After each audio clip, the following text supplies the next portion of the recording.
The OSI teaches that everything in the universe happens according to the grand plan. But the stranger that arrived in Halcyon was an unplanned variable. From the moment he landed in Emerald Vale, his actions altered the course of history. The events on Tartarus brought about the end of the board's authority. But the board's mistakes would haunt the colony for decades to come. The damage they left behind would require the work of a generation to repair. Dr. Phineas Wells began reviving a handful of the Hope's colonists, engineers, scientists, technicians, and intellectuals. They were among the brightest minds the Earth had ever sent out into the stars. The Hope scientists and engineers woke up in a colony descending headlong into total collapse.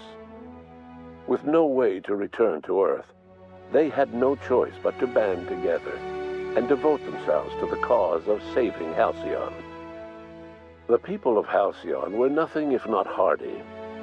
In the absence of the board's authority, many of the colony's settlements banded together with a single purpose in mind: survival. Life was especially hard in the years to come. Some towns dissolved by attrition and starvation, but most of them found a way to carry on. In the years to come, Halcyon was forced to reckon with its newfound freedom. The board was gone, and for better or worse, the colony was responsible for its own destiny.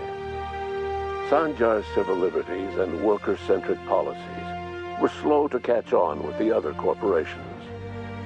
But as Halcyon began its long, arduous journey toward recovery, many of Terra 2's smaller townships started adopting MSI's alternative corporate structure, and eventually became entirely self-sufficient. In the coming years, many of these townships managed to eke by, where otherwise they might have starved. Without Lilia Hagen, Sublight Salvage fell apart.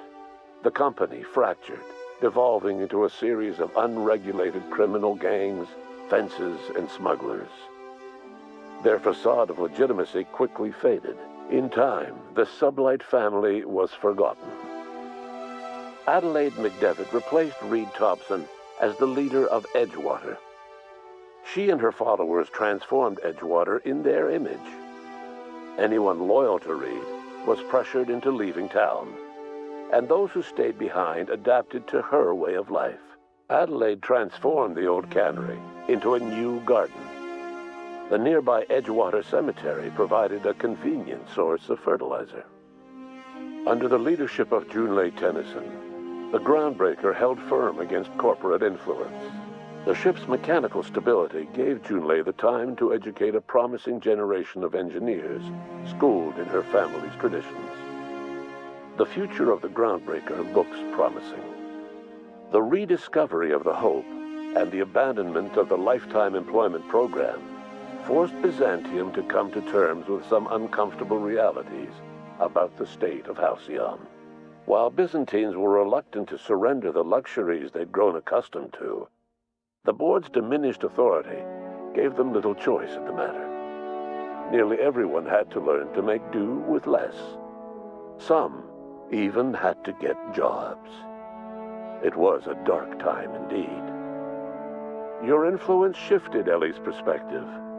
She finally admitted, albeit grudgingly, that she just might need other people. Sometimes.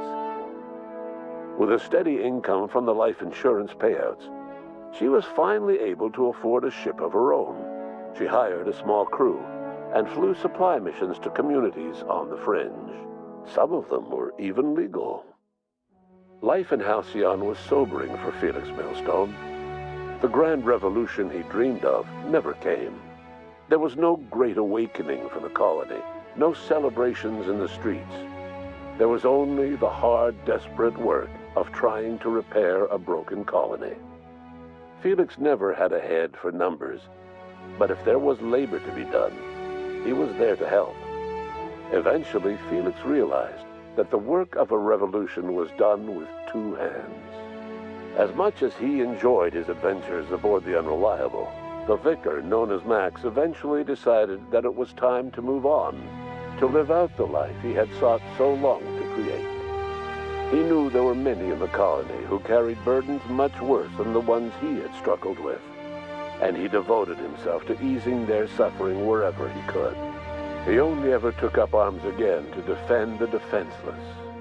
Unshackled from a lifetime of striving and fighting the universe and himself, Vicar Maximilian de Soto was finally at peace. Once the matter with the Hope colonists was resolved, Junlei bashfully asked Parvati if she'd like to join her permanently on the Groundbreaker, and Parvati enthusiastically, if somewhat awkwardly, agreed.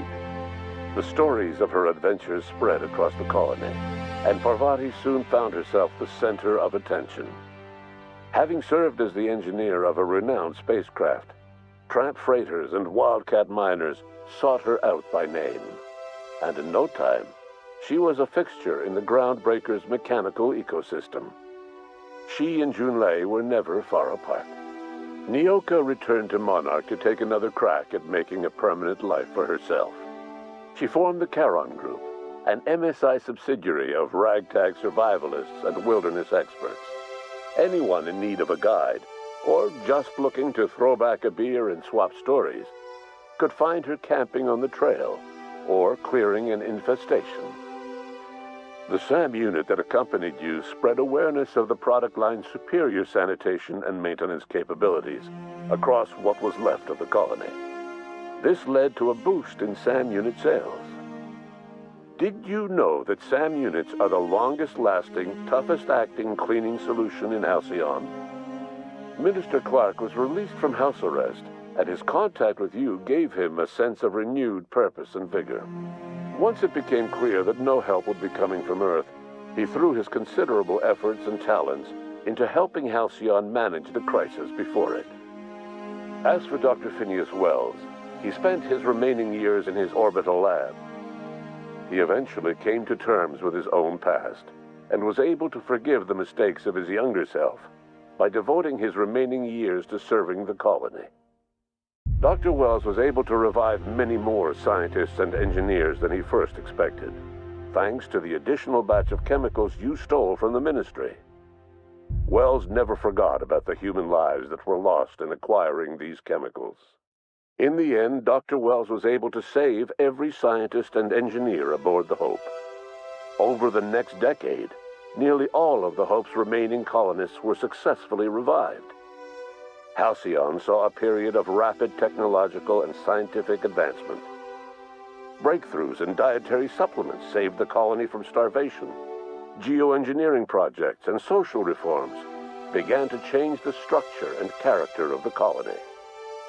Dr. Wells laid the groundwork for the project to save the colony, but he would never live to see the fruits of his labor. He passed away a few years later. His work was carried on by the scientists and engineers he revived. Today, Halcyon has stabilized. The people of the colony work hard to adapt to their new circumstances. Nearby colonies send aid and supplies. Life will never be easy in Halcyon, but for the first time in its history, there exists a sense of real, genuine hope about the future. And what about you? The unplanned variable in the history of Halcyon. You brought an end to the riot on Tartarus and partnered with Chairman Rockwell to run the colony together. As Halcyon looked toward the future, you remained a constant presence in the colony's administration. You were never weighed down by bureaucracy, and you never had to dirty your hands with politics. You had people who did that for you.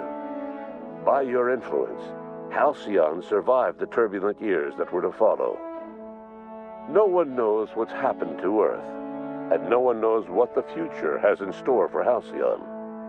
All we know for certain is this: the name of the Unreliable and that of its intrepid captain will remain the subject of countless stories for years to come.